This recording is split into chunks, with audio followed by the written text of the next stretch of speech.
Today I'm going to teach you how to get started with Armenian knotted lace. I learned this technique from this book I found scanned online called Priscilla's Armenian Lace Book. It's a vintage book and it has all the stitches and some history of this technique. You don't need much to get started on this. You just need thread and a needle. And most people start with a folded piece of material like this. This is just muslin. You can use any material that's easy to pierce through. I am using size 10 crochet cotton because it is a easy to see thread, but you can use any size that you like. These were obviously done with a smaller thread. These are some of the stitches that are available to learn in that book that I did when I first started. We're going to start with the Armenian knot stitch in a simple loop, and I'm going to show that to you on a crochet cotton cord.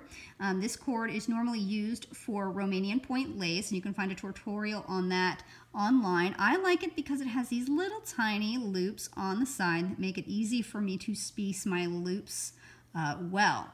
So I'm going to go ahead and start. What you want to do is take the very end of your thread and hold it beneath whatever you're working on, whether it's a cord or a piece of material. And I'm going to put my needle through one of these loops on the side. And what you're going to do is take your end thread here, and it is going to go over your needle clockwise, and your end thread from the needle is going to go around the back counterclockwise. And that is how we start. And pull that through, making sure to not let go of that tail behind. And since it's my first knot, it's going to go straight onto the cord. And that is your first knot right there. The next one, I'm going to skip one of these loops just so it's a larger knot that you can see. So you go into your thread or your cord or your piece of material from the front. You take this working piece of thread and it goes over and around, and then your tail under and around. You don't want to hold on to that as you pull through, or you're just going to snag it. Pull through your knot. You can be careful to keep it pulling down straight. And the loop is actually going to almost naturally form. Now you can tell I'm working from right to left. You may also see that this is similar to Turkish oil that is worked from left to right. You can actually work this either direction, but I prefer it this way. So into your next hole and not your flesh, over, under, pull through, and I've got a snag here. This is another reason why your needle should be sharp so that you can undo mistakes while you're working.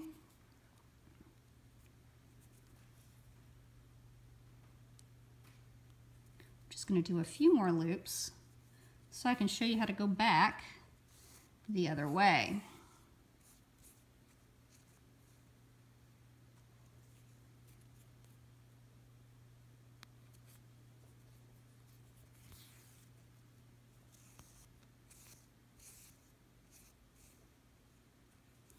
Okay, so now I've got a few loops here and I want to go back the other way. So I'm going to flip this over and I'm going to do it like this here, and you can see there's a little side loop. So you're going to go into the loop itself, and it's the same thing, the over, under. But as I pull the loop closer, I'm just going to make sure I don't have a lot of extra here to form a loop. And then you go to your next one. Over, under,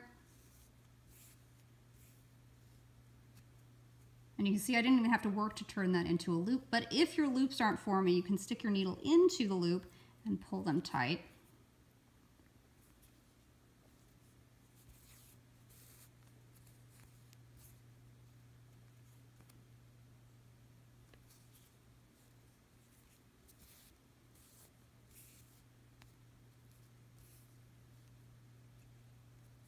So now I've got another one going across. I'm going to flip that over again. So into the same one.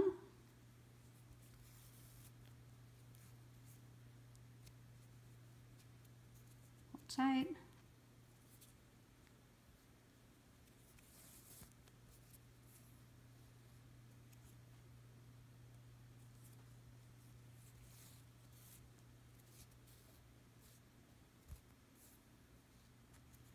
You definitely want to try to manage your knots as you're pulling them tight.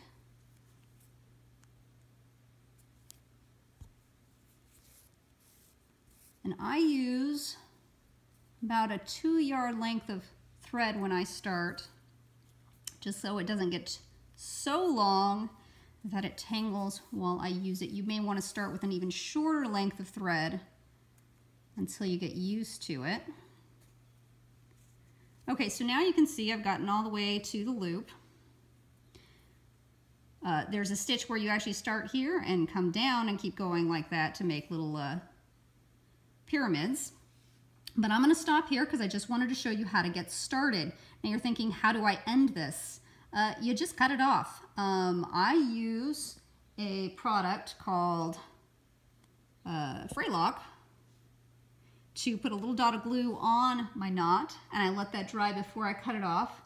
You don't really need to do that, but if you don't, it could break off all by itself. That is also how you add new thread. If I had ended here, I could run a new piece of thread into this knot by piercing it and start a new thread right there, add that Fraylock, and keep going, and that's how I keep going. But that should get you started. I will come back with some more videos on different stitches and how to work up doilies, but I think that's it for now. Thanks for watching.